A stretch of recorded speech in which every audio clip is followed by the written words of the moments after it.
Hello, everybody. Hi. We are actually finally together in person. It's been so long. We're so excited. Really nice. It's a beautiful, gorgeous day, and so we are actually sitting on Amy's front porch having coffee and here to do quarantine, and we're super stoked. So I'm going to apologize ahead of time. You're going to hear some cars, you're going to hear some birds, and you're probably going to hear my neighbor's fence getting worked on, but that's the joy of in-person recording, baby. And also dogs. But you always hear our dogs, so dogs. you should be used to that. I know. Always. So I'm Mitchell Lee. I use he, him, his pronouns. I'm Amy Babiars. I use she, her, hers pronouns. And our question of the week is, what is your favorite impulse purchase that you have made since quarantine started? I'm basically on a first-name basis with our delivery drivers. True, same. But I think my favorite impulse buy was a mint green, teal, whatever, Polaroid camera. So my partner got this adventure book for us that you scratch off the adventure right before you're about to do it, and then you have to do that when you have no other option, and then there's a spot to put a picture. So I got a Polaroid camera so that we could take the picture while we were doing it and then stick it right in the book, because otherwise we would never go print our pictures. So I love that sucker, and I forgot how much I love Polaroid cameras. Yeah. And we're totally taking a selfie later, and I'm very excited 100%. About it. Takes me right back to college. Film photography, but like one person had the Polaroid camera, and so like it would come out at every like squad night. Love that. And I have so many Polaroids in my scrapbook.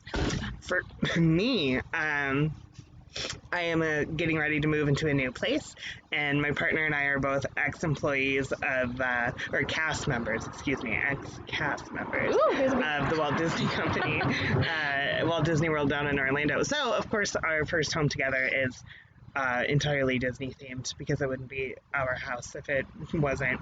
And there are like little Tsum Tsum vinyl Disney figurines that exist. And I actually had a dream while I was sick of one of those like collector lamps that people put seashells in, full of Disney Tsum Tsums. So I've been on like eBay and like Mercari just buying up like huge lots of Tsum Tsums. I love you so much. Super cheap because they're not a thing anymore. And so yeah, I literally have a sack of Tsum Tsums in my house, and I don't know, it brings me joy. So like I'm excited about it. Yeah. Yeah, so our video today is going to be kind of short and sweet and a little bit off of our norm.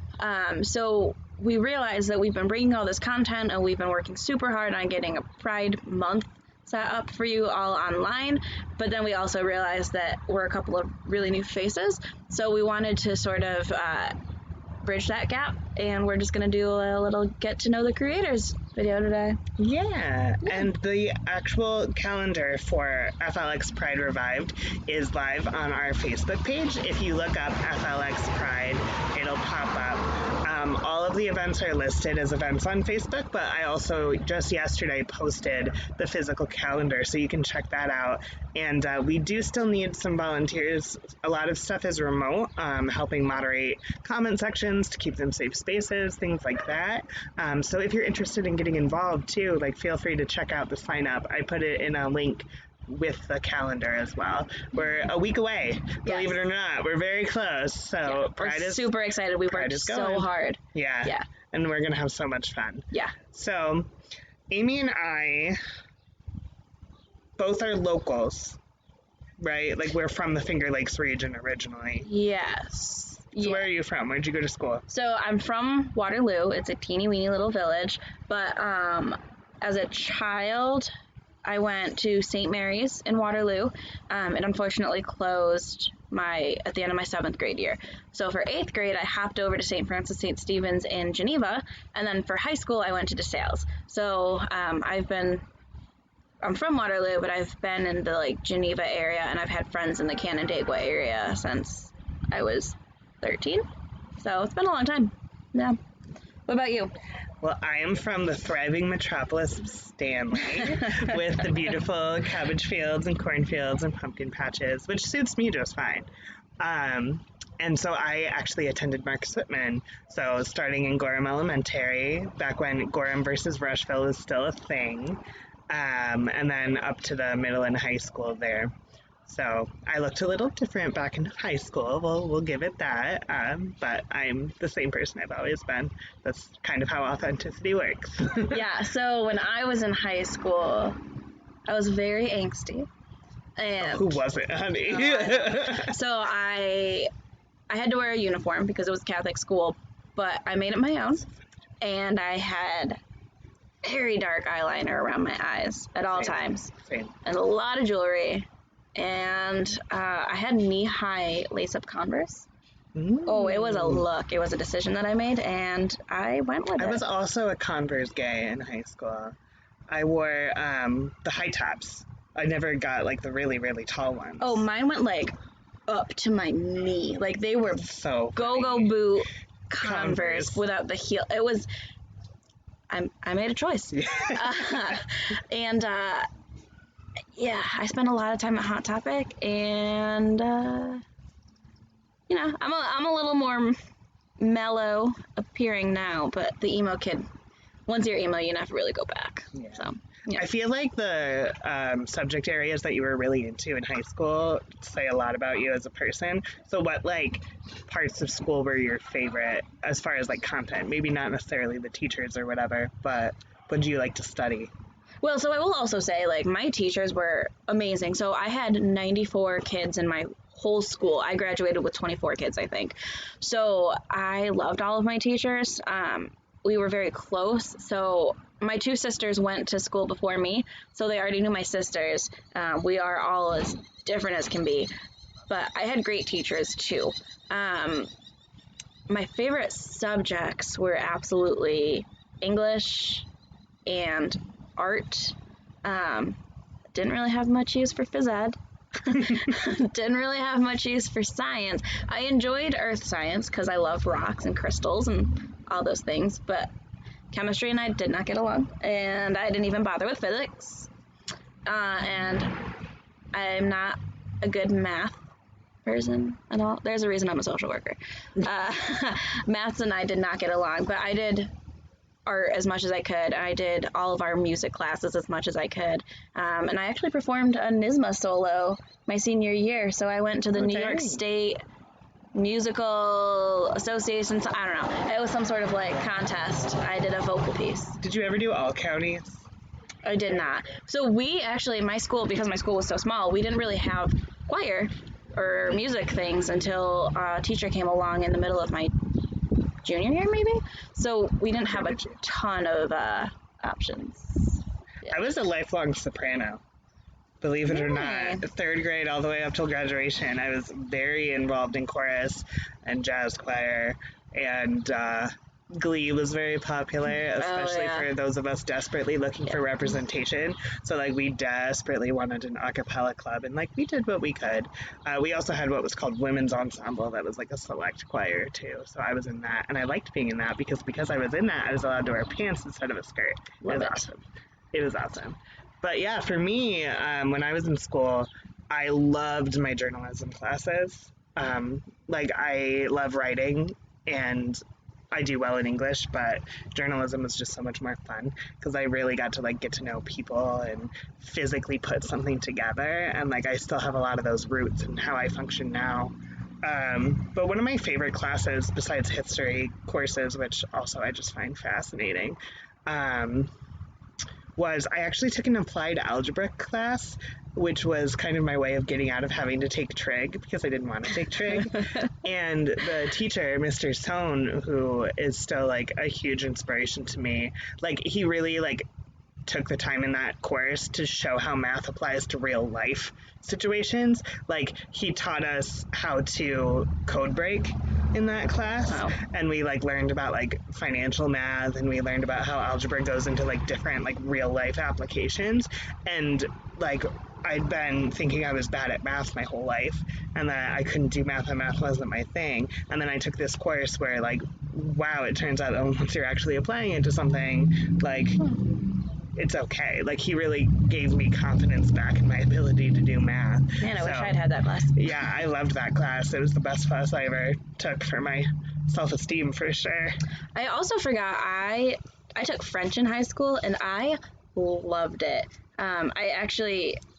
So I don't know, we've talked about it before, but I have pen pals, and one of my pen pals is in France, so we write to each other in French. And did that start when you were in school? No. Oh, okay. No, the French started in school. The pen pal started like November of last year. Okay, I was gonna be so impressed if you'd had a pen pal all this time. No, I have not. But because I don't know how to find them. True. But Facebook. Got the internet. But yeah, I loved taking French, and my teacher. There were only 2 of us in my French class, and so my teacher was like, it was very one-on-one, and I loved her pieces. And we did a creative writing course with her too, I think. So I loved doing that.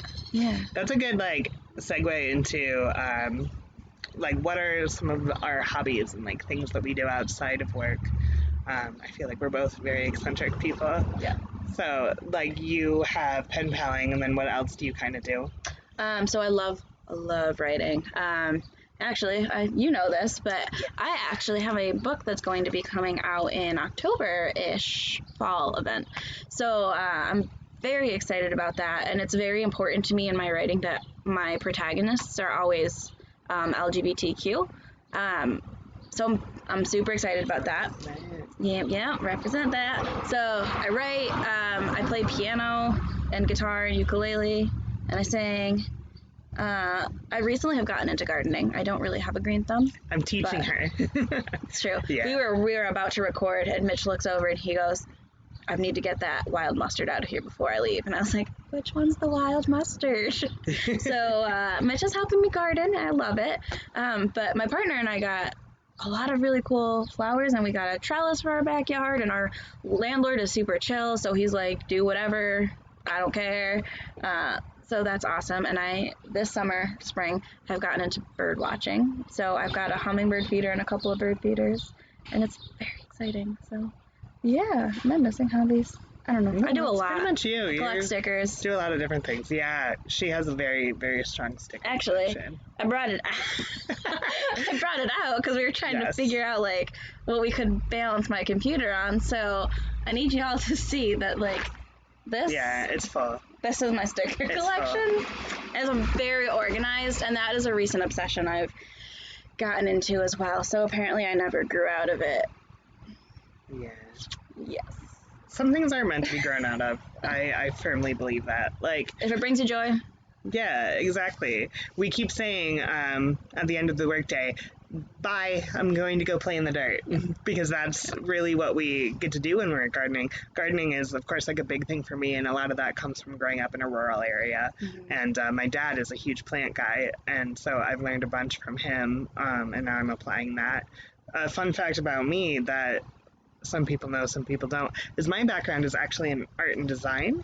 I attended Keuka College for art and design under the amazing Melissa Newcomb, who is still like a huge force in my life and one of my favorite people.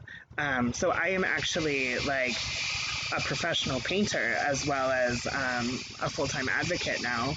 And so I do commission work, and I do like independent work when I can. I also do like, I dabble in ceramics and printmaking. He made me an amazing mug for Christmas. I treasure it. I mostly just do ceramics for gifts. Like, I don't have the ability to like really put it into practice, but if I did, I would be doing so much more with it. But yeah, so I actually have my work. There's my cat in the background. Oh, sorry, guys. I actually have my work in a couple galleries even, and so, you know, it's waiting till after Pride, but like, it's always good to get my paints out. This is cracking me up. Oh my gosh. I love you, buddy. He was chilling on my lap when I first got here earlier, and now he just wants to be outside because we're outside. Yeah, so I recently, he's got a harness because I don't trust him to be outside by himself, and we recently discovered, my neighbor suggested we put him on our dog's run. So I can put my cat, I'll put a picture in, I can put my cat in his harness on the lead out back, and then he'll sit outside while we're gardening. But the issue is I've created a monster now. Yeah. So if you go near a door at all, he's right there. Yep. And a couple of times I've had to like grab him like a football and like launch him back into my house. So yeah. It's always an adventure. He's a really good practice for children, I think. Yeah. Well, and our pets are, you know, regular stars here on the YouTube channel. Riley isn't with me because of Amy's baby Sonic, who is not a good sharer. So I I don't know if I've mentioned this before, but my white dog, Sonic, is blind. So if he knew you before he went blind, he's fine. But if you're a new dog, he doesn't get along well. Yeah. So our neighbors have a blind dog. Yeah. We respect it. Yeah, so there's a lot of like blind dog barking that goes on between our house and our neighbor's house. It's not a very quiet street. Meanwhile, there's an empty apartment across the street, like, and they're looking for a new neighbor. So, Right, so if you you're not bothered by blind dog barking. Right. We make really good neighbors, and I make cookies for people a lot. Yeah, they're very sweet. Yeah. Yeah. Sweet. They're good peeps. What else to get to know us? What's one really important fact people need to know about you? One really important fact. I feel like it's an integral part of my identity, and for people to understand that, like, one, I used to work for Disney. That, like, molds you into a very specific type of person, I have discovered, and that's definitely very true for me. I feel like that one's very obvious, though. But also, like, I am a textbook Sagittarius, and I love a good adventure. I finished up college and found myself in a position where I could literally do anything. So I packed a suitcase and got on a plane and moved to Albuquerque, because why not? You know, like, I had the time. Mm-hmm. So what was I going to do? And so I have been all over the country. I've driven all over the country and done a bunch of different things. And I never stay in one place too long. This is really, like, an exciting time for me, because, like, I'm actually putting roots down, and I'm really loving the work that I'm doing and the community that I'm in. But I definitely love a good road trip. Yeah, I love adventuring. Now I've asked the question, and now I don't know if I have an important fact Right, to tell really about me. I guess it's super important that people know about me that, like, I'm very driven by a set of, like, morals, ethics, whatever you want to call them, that, like, there are certain things that are very important to me and I'm not willing to budge on them. So I guess my fact would be I'm very stubborn, but I'm also, like, one of the first people to go to bat and, like, advocate for someone if I feel like they're being kind of smothered or I don't know how Talked over. Honestly. Yeah. You help people learn how to use their voice to speak up for themselves. I'm very bad at advocating for myself, but I give good advice, I think, is my fact. So if you ever need advice, I give good ones. That's literally our job. I know. Like, that's literally what we do. I know. This job was made for me. This job was made for me. It was. I, like, carry it over. Yeah. So we're going into Pride Month, 1 week left, right? So for everybody, I know that representation is very few and far between, right? But, like, if you had to name, like, one foundational piece of queer inclusive media that, like, is your favorite or that had, like, the biggest influence on you, what would it be? For me, so trans men aren't often represented in media. That's still something that's getting improved upon. I'm hopeful someday for a trans character in a Disney movie. It's all I want. It's all I want. But there was a movie that I still adore. It's called Imagine Me and You. I know. Love that movie. It's a cute little rom-com that is about a super sweet lesbian couple, and there's, like, flower language in it, which I love, and the soundtrack is really good. And the other thing that's really awesome about it that is quintessentially important to me is that it has a happy ending. So many times, and historically, like, it was made on purpose that LGBTQ people didn't get to have happy endings in media where they were going to be portrayed. And this movie was literally one of the first times I ever saw a queer couple get a happy ending, and it means everything to me. And so, like, that's probably my big one. I watch it every year in Pride because I just love that movie so much. I love that. And actually, when I'm writing, like I said, I have LGBTQ protagonists and characters, and it's very important to me that even if bad things happen during the story, it's not the like kill your gays trope. Yeah, the bury your gays trope, I think is, it is very important to me that there is positive, adequate representation for our community, because I mean, like, even now, like, I will Google best LGBTQ representative fiction when I'm going to like Barnes and Noble, and it is so hard to find. It's like miraculous. It is getting better, but it's like miraculous when I'm like, oh my gosh, there it is. So that's a really important fact. As far as my favorite piece of like media, I mean, my favorite author is, well, one of my favorite authors is the poet Andrea Gibson. They're very open and vulnerable about their existence and their experience. I also love the comedian Cameron Esposito. She is like, I feel like if we ever ran into each other, we would be best friends. She's very near and dear to my heart, because when I was first coming out, it was her comedy was starting to become more, what's the word I'm looking for? I guess the more pertinent, and she was up and coming, so she was getting more popular. So I kind of like went on that journey with her. So I love me some Cameron Esposito. And as far as like books, there's Annie on my mind. Classic. Yeah. I think The Color of Wine or something. There's some novel. I'll Google it after this video and put it in our descriptor. But that was a really good book. Yeah, but there's one that I read to death. There's a book, and I will have to get, because we actually, for Pride Month, we have a Pride Guide that's coming out, and we've been putting a bunch of activities and like recommendations, and like there's a playlist in there. And someone on my team who I give full credit to for the idea, it was Katie.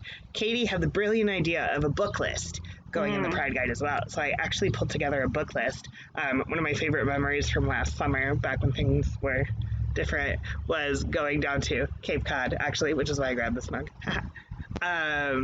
And going into one of the bookstores there, and they were actually setting up for Pride, because Pride was that weekend. And so she was the person in the shop, she was putting out all of the LGBTQ stuff that they had, and they had tons. And so we just talked books for like 2 hours. Like, I could have done anything else, but no, I wanted to talk about gay lit, because this is what I love. And some of the recommendations in there are like cutting edge. Like, I have two good friends who work very closely with books. Erin works with Barnes & Noble and always has the most killer recommendations, especially for YA novels, young adult fiction, a lot of which are like intersectionally inclusive, which I really like, and which is really important to give those authors a platform so that we can continue to have those stories being the ones getting told, of people of all different identities. But then my best friend since childhood works for a publishing company in New York City, and regularly like tips me off to like up and coming content. And God forbid when I go down there and we go to the Strand, it's bad. It's bad. I think I was texting you pictures last time I was down there. Yeah, you were. Yeah. So, I mean, the content is definitely out there, but we always need more of it. And supporting those, especially like first-time queer authors who are telling these stories, is a great way to celebrate Pride. I know I'm pre-ordering your book. Like, I just am waiting for the link to drop, and you know I'm all over it. I'm very excited about it. Yeah. Yeah. I will say, for those of you who are 18 and older, there is an author named Sarah Waters, who is all, the protagonists are lesbian women, and they're incredibly beautiful stories, and they're all like historical fiction. So if you are 18 or older, I highly recommend those books. If not, wait until you turn 18, please, for my own sanity. As Mother Amy wants you to know that they may be a little bit inappropriate for younger audiences. Yes. Yeah, they're beautifully woven stories, but as somebody who is constantly assigned as the mother of the friend group, I have to do my duty. Yeah. So trigger warnings are good. Yeah. Like, and that's, that falls under that category, I feel like. Yeah. Yeah. Gotta protect our innocent eyes. Yeah. So, Yeah. For our final question, I'm just coming up with this out of nowhere.